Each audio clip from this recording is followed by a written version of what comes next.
Welcome to John Eats Cheap. When Mrs. Cheap says, I'd really like some mac and cheese, I'm going to make her mac and cheese. And you know, my way, I think we've done a video, haven't we, on mac and cheese, my homemade mac and cheese, which I love, she loves. Every time I make it, it gets a little better. This is really easy 3-ingredient mac and cheese. It takes macaroni, milk, and cheese, and then a vessel to cook it in.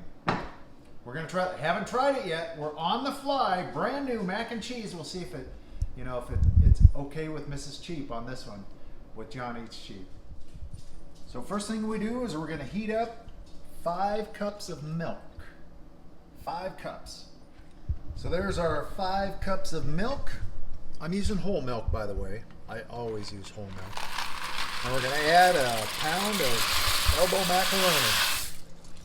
This is the little elbow. Usually when I make mac and cheese, I use the big one. But we got the little one today. And that's what we're cooking the macaroni in, milk instead of water. Huh? And the idea is the starch from the macaroni will thicken up the milk. Then we melt the cheese in. So you just have to stir this constantly because it is milk. That will, scald or scorch. You don't really want that to happen. As for time, it's going to probably take a little longer than water does. But I don't know the time. This is kind of one of those things. I'm keeping track. But this is one of those things where you just kind of do it until it's like, yeah, it's done and all the milk is absorbed. And the macaroni is cooked macaroni. Al dente. So we're 13 minutes in.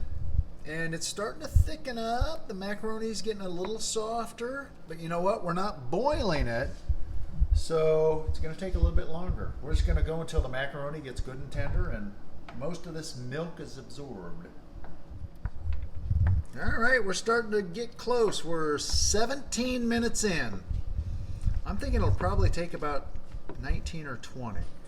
But that's really thickened up in the last couple minutes. That macaroni's almost done.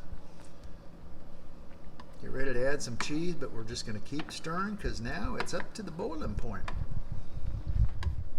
So that's 19 minutes in, constantly stirring, and that looks pretty. We've gotten rid of all the liquid milk. I took it off the heat. Now we're going to add our cheese.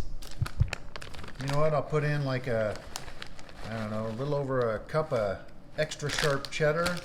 And look at that, shredded Gouda. Put some Gouda in there.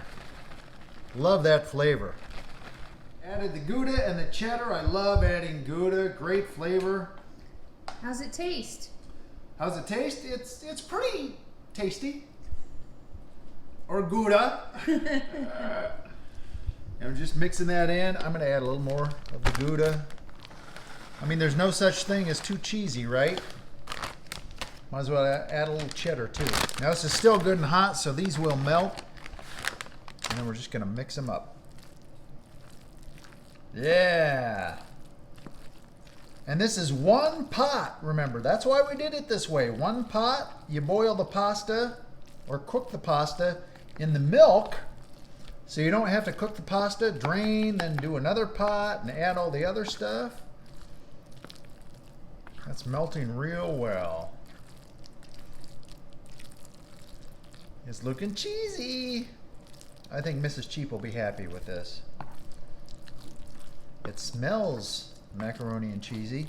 And you know what? You could take this, put it in a baking dish, and bake it for 10 to 15 minutes with, if you want to do some panko on top or some buttered panko or breadcrumbs or crushed potato chips, something like that. But Mrs. Cheap said, no, I think this will be fine just like this. Put a little cheese on top and bake it. But I'm thinking that's about it. Now, this has no salt or pepper in it, so I know it will need that. But I think that's pretty mixed up and ready to go. I think we're ready for a taste test. So there's our 1 pot, 3-ingredient mac and cheese. Still steamy. Took total time about 20 minutes, right? I'm going to try it just naked to start with.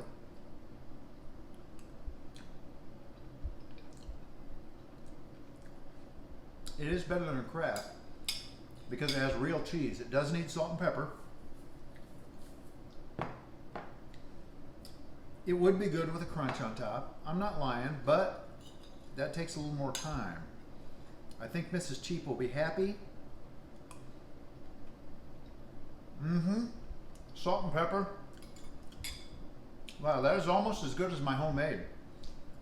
My one where I make a roux and do all the trouble. This is pretty good for 20 minutes, one pot. Mrs. Cheap is stirring me down because she's ready to dig in.